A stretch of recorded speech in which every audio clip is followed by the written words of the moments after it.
So you think you know the story of Hanukkah, right? Little jar of oil, lasts for 8 days, a beautiful miracle.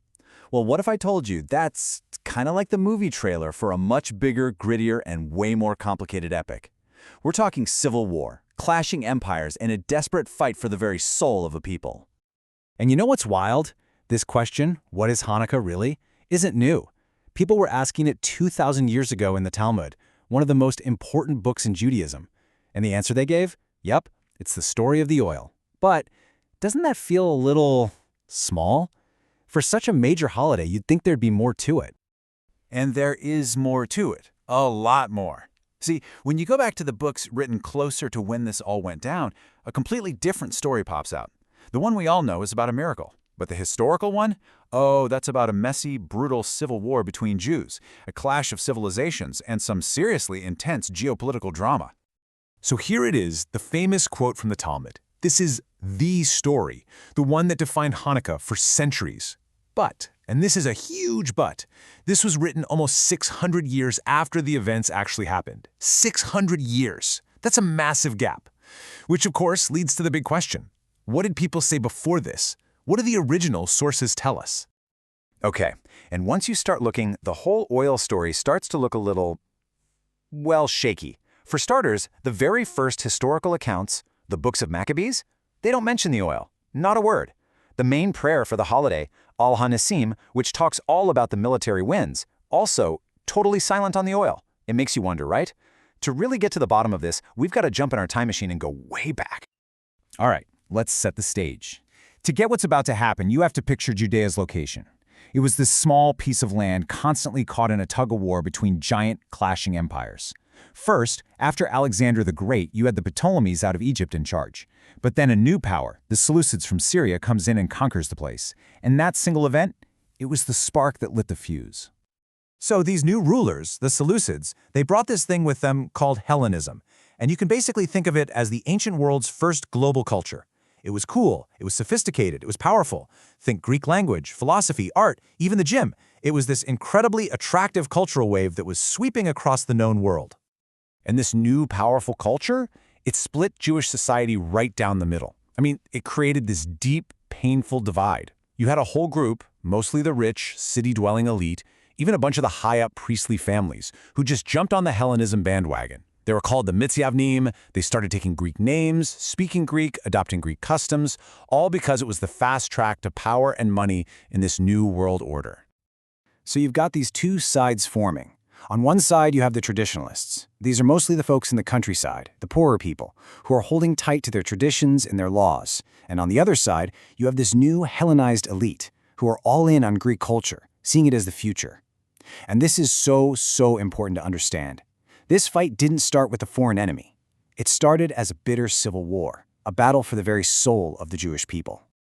And this conflict, this rot, it went all the way to the top, to the high priesthood, the most sacred office.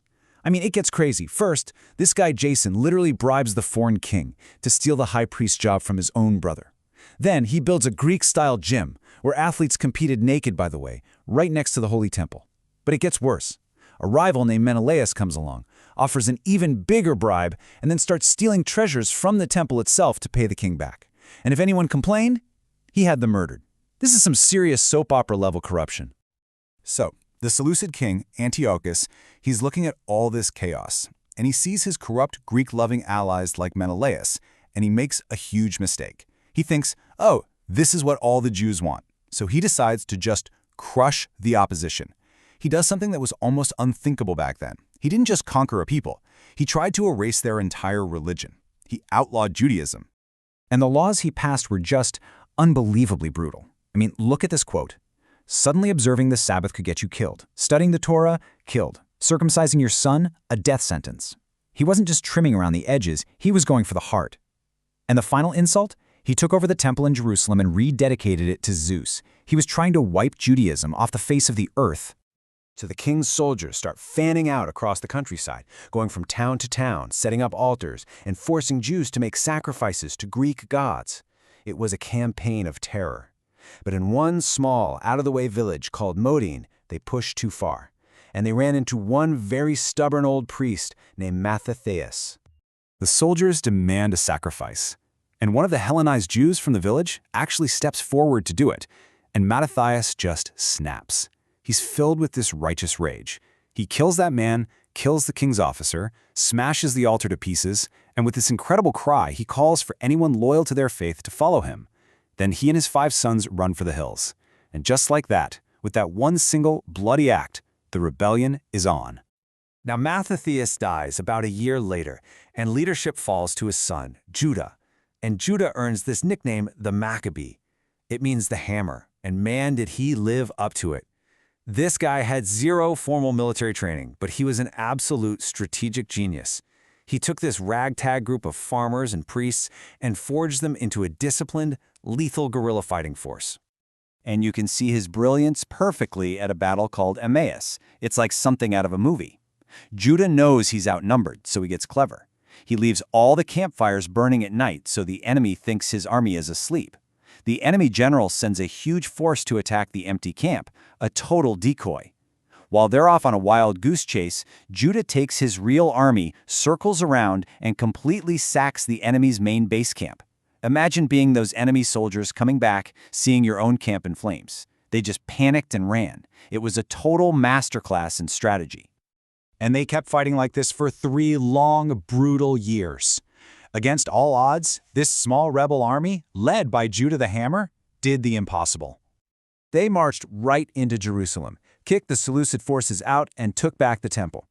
And then they got to work. They tore down the altar that had been defiled with pagan sacrifices, they cleaned out all the idols, built a new, pure altar, and on the 25th of Kislev, they rededicated the entire temple back to God. And that act, that rededication, in Hebrew, Hanukkah, that is the historical event at the heart of the holiday. Okay, but why 8 days? This is where it gets really interesting. The very first source, the Book of Maccabees, gives a reason that has nothing to do with oil. It says that while the rebels were hiding out and fighting in the mountains, they had missed celebrating Sukkot, which is an 8-day festival. So when they rededicated the temple, they just decided to throw a belated 8-day celebration to make up for it. No miracle, no magical oil. It was a make-up holiday.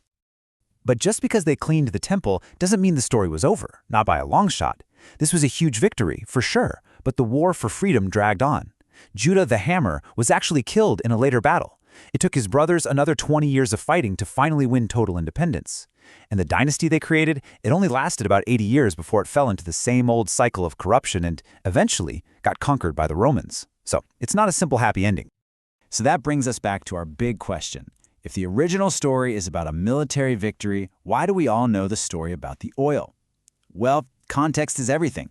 Fast forward a few hundred years, the Jews have fought more rebellions against a new enemy, the Roman Empire, and have been brutally crushed. In that environment, celebrating a successful military uprising is kind of dangerous. It's not a message you want to send the Romans. So the rabbis who wrote the Talmud, it cleverly shifted the focus. Instead of a story about human rebels winning, it became a story about God performing a miracle. It's safer, and it puts the emphasis on faith, not fighting. And because of this layered history, Hanukkah today really means different things to different people. For some, it's all about that military victory, the few against the many. For others, it's purely about the divine miracle and faith in God. And for many, it's about something else entirely, the simple endurance of a culture against all odds. But maybe, when you strip everything else away, the deepest story here is about that tension between sticking to your roots and fitting in. It's the story of a small culture trying to survive when faced with this huge, glittering, powerful global culture that wants to swallow it whole. And that's a struggle that is absolutely timeless, right? How much do you assimilate, and what parts of yourself do you refuse to give up? At its core, Hanukkah is a celebration of the idea that something small can endure, that a unique identity, a specific set of values, a commitment to your own heritage, that it can survive. It's the ultimate story of the small flame that just refuses to be put out no matter how strong the wind is blowing. So the story of Hanukkah, with all its history and complexity, really leaves us with a challenge. It's a story from over 2,000 years ago, but its message about cultural survival feels more relevant than ever in our own globalized world. It forces us to ask, in a world that is constantly pushing us all to be the same, what parts of our own unique cultures, our own histories, our own beliefs, are we willing to fight for? And that's a question worth thinking about, for sure.